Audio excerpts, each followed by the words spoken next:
बताएंगे। बीजेपी शासित असम में जेएमएम सियासी दांव लगाने की तैयारी में है।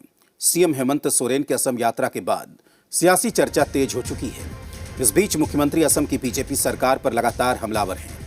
जेएमएम का यह कहना है कि असम में हेमंत सोरेन इस बार आदिवासियों की मजबूत आवाज बनकर उभरेंगे। वहीं बीजेपी कह रही है कि असम में जेएमएम की लड़ाई बीजेपी से नहीं बल्कि कांग्रेस से होने वाली है। उधर कांग्रेस का कहना है कि बीजेपी सत्ते में है, पार्टी के अंदर ही लड़ाई छिड़ी है।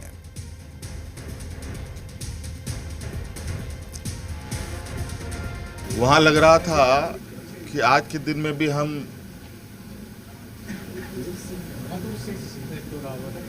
गुलाम के चंगुलों से, अंग्रेजों के गुलाम जो पहले हम लोग हुआ करते थे उसके चंगुल से अभी भी निकले नहीं।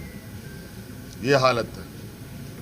100-150 साल से रह रहे देश आज़ाद होने के पहले से लोग अपनी मान्यता, अपना अधिकार के लिए जूझ रहे हैं, आवाज़ उठाते हैं तो मारे जाते हैं। ये स्थिति है। देश के अंदर ही अलग तरीके का देश चल रहा है। असम ही ना एक राज्य है जो बगल के राज्य से दोनों राज्यों का, मणिपुर की कहाँ का, चिकन नेक, वे लोग के बीच में अच्छा खासा संघर्ष हुआ था।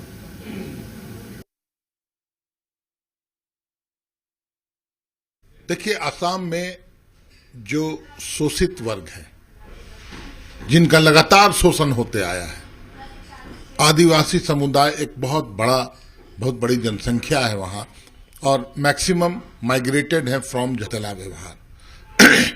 निश्चित रूप से झारखंड मुक्ति मोर्चा और हमारे नेता हेमंत सोरेन जी ने इस मामले को गंभीरता से लिया है, और उनके हक और अधिकार की लड़ाई अब हमारी पार्टी और हेमंत सोरेन जी लड़ेंगे।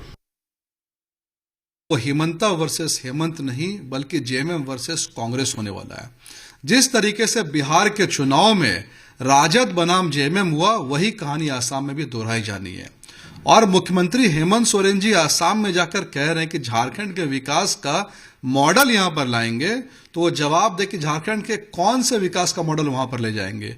वह मॉडल जिसमें आए दिन पत्थर, बालू, कोयले की अवैध चोरी हो रही है, या फिर वह मॉडल जिसमें आए दिन लोगों की किडनैपिंग करके फिरौती मांगी जा रही है, या फिर वह मॉडल जिस मॉडल में केंद्रीय योजनाओं में पूरी तरह से गड़बड़ी देखने को मिल रही है।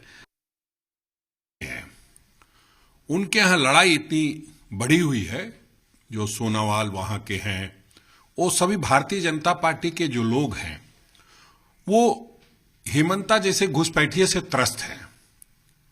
वो कांग्रेस छोड़ के गए हैं और भारतीय जनता पार्टी के लोग वहां उन्हें घुसपैठिया मानते हैं, और उस घुसपैठियों को हराने के लिए हम सब काफी हैं। जो हमारे माननीय मुख्यमंत्री हैं, देश और दुनिया के किसी भी हिस्से में जाएंगे तो आदिवासियों की आवाज बन करके जाते हैं। असम के चाय बागानों में काम कर रहे आदिवासी आज भी संघर्षपूर्ण जिंदगी जीने को मजबूर हैं। उन्हें ना तो उनका जमीनी हक मिल रहा है, ना ही सम्मानजनक जिंदगी, ना ही राजनीतिक प्रतिनिधित्व। अब इन्हीं मामलों को लेकर झारखंड मुक्ति मोर्चा असम की राजनीति में एंट्री करने जा रही है, तो झारखंड की सियासी फिजा भी और ज्यादा तल्ख हो गई। कैमरा पर्सन राहुल दीक्षित के साथ कामरान जलीली, जी मीडिया, रांची।